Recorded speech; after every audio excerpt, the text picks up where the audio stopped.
right, awesome. You made it to level number 2. In this section, we're going to dive into the details and the intricacies of the form that just make it so beautiful. And at the end of this section, I'm going to share with you one detail that's going to make all the difference to whether you do this form good or you do this form great. This is our second video in our YouTube series on Pyong Ahn Sam Dan. Here's some of the things that you really want to do to have a great Pyong Ahn Sam Dan.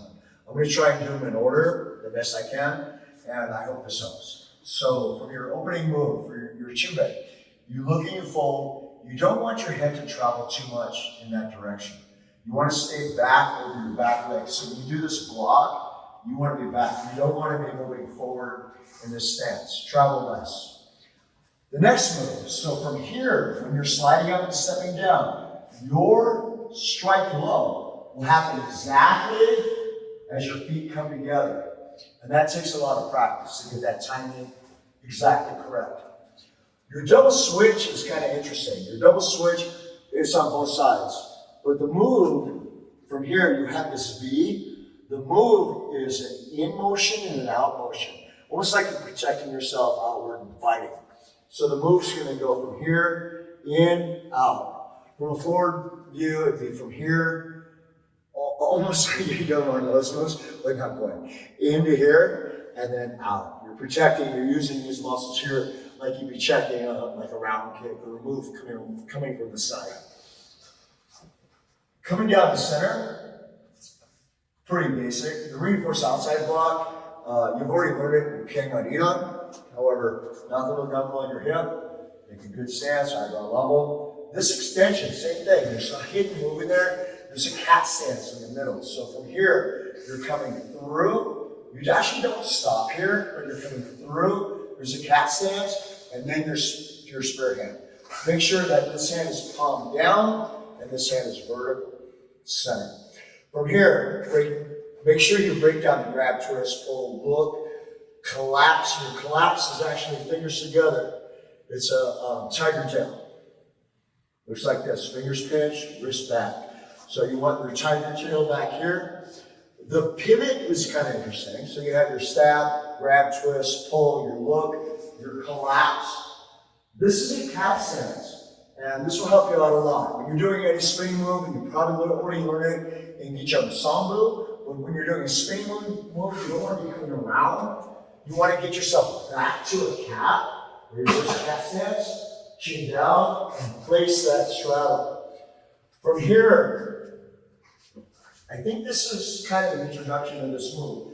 From here, you're going to drop this hand, solar plex level, and pivot your left foot so it's forward. So you're dropping here, bringing it, again, there's a hidden stance in here. You don't stop. There's a cat, there's your kia. Okay, so from that center punch, I'm going to take it back here, turn the other direction. I'm in my center punch, I'm going to look, chin goes down, never look, chin up. Chin is down. When I turn, I'm bringing it center, knuckle to knuckle, and this is right in front of my solar plexus. This looks like a cat stance, but I'm actually going to ball with my foot. As I bring myself up from here, from this position, I'm going to bring it up in sync, like my knees a puppet, and also I'm going to bring my hands just above my head. Down is a count of 4, timing, foot, timing. When that foot touches the ground, the hands touch your hips. You straighten up. There's a trapping move, like come get me. Moving on to the crescent kicks. The crescent kicks, they're very intricate moves. A lot of detail in these moves.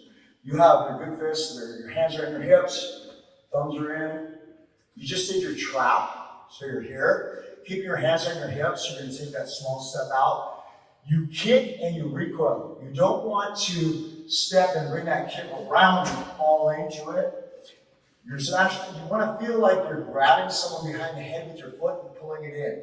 The kick doesn't necessarily have to be high, you can do a low kick, but you also want to pay attention that you're not traveling. You're not kicking and traveling on the kick. The kick is actually really close to you. You want to bring from the side, the kick should be tight to your body, and then making your move. So from here, you have that lean, you step, you kick, you recoil, you fold, you come down, snap the whole body up with the back knuckle.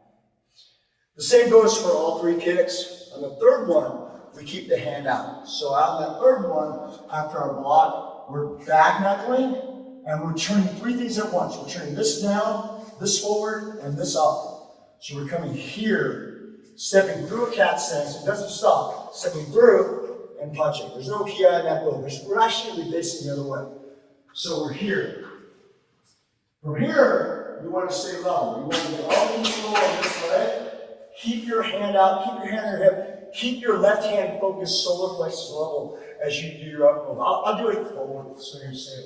So we're here, and it's 1, 2, 3, knees out. Okay? So that's what you're going to do on this move. 1, 2, 3, knees out. You're going to look to your side. Look. You leave that left arm out. You leave it out. You're still looking. At the end of your step, that's when you strike to your straddle.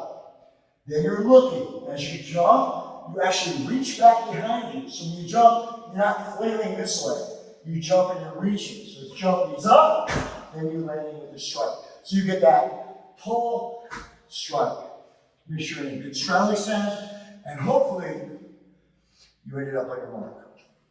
All right, great. We're at the end of level number 2, and I'm going to share with you that thing we were talking about, that detail that's going to make the difference in your hyung or kata or form. So in Tang Soo Do karate, if you're already at Pyong Ahn Sam Dan, you know in Tang Soo Do karate, we start and finish on the mark. We start and finish in the same exact spot when we're doing a kata or a form or a hyung. So anyways, this form is no different. And if you did this form absolutely correctly with the correct basics, you'd probably end up in the parking lot. So there's a little fudging, you have to master your basics to end up back on your mark. So here's what happens. When you start your form, the first opening moves, your back stances on both sides, that's going to take you back about 3 feet. Then you're moving forward. You have 4 steps forward. You have your reinforce, your spear hand, your bottom fist, your center punch. That's 4 steps. But when you're coming back the other direction, you have 4 steps, but 3 of them are straddling stances. And straddling stances are 2 shoulders wide. So that's, all right, so here's what we're gonna do. I'm gonna solve this problem for you. And you really have to find your own, because when you step back on that mark and you're exactly on your mark at the end of this form, everybody knows that you practice. If you end up, back by the wall or, in the bleachers or whatever it is, they know that you did the minimum.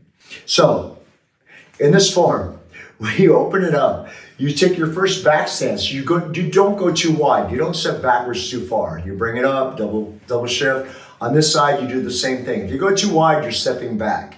You have to exaggerate your stances coming down the center, long stances coming down the center. How you pivot on your spinning bottom fist, how you pull that foot back. If you pull it the wrong way, you're not going to advance as far as if you pivot correctly.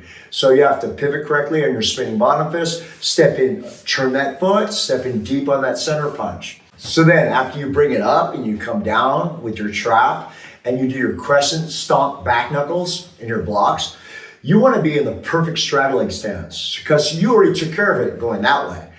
But you also want to be eyeballing your mark.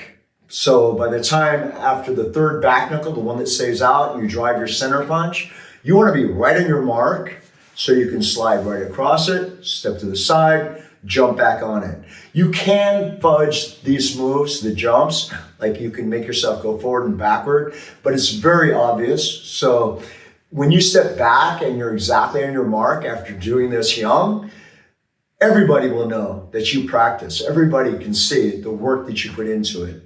Also, by doing this, you're going to really master your positioning. You're going to master your stances, where you can make them shorter, longer. You're going to place them better. You're going to have better balance. So I really encourage you, put in the work. When you're done with Pyong Ahn Sam Dan, you step back in that chin-based stance and you're exactly on your mark. You know in your heart how hard you worked, and everybody watching, they know the difference.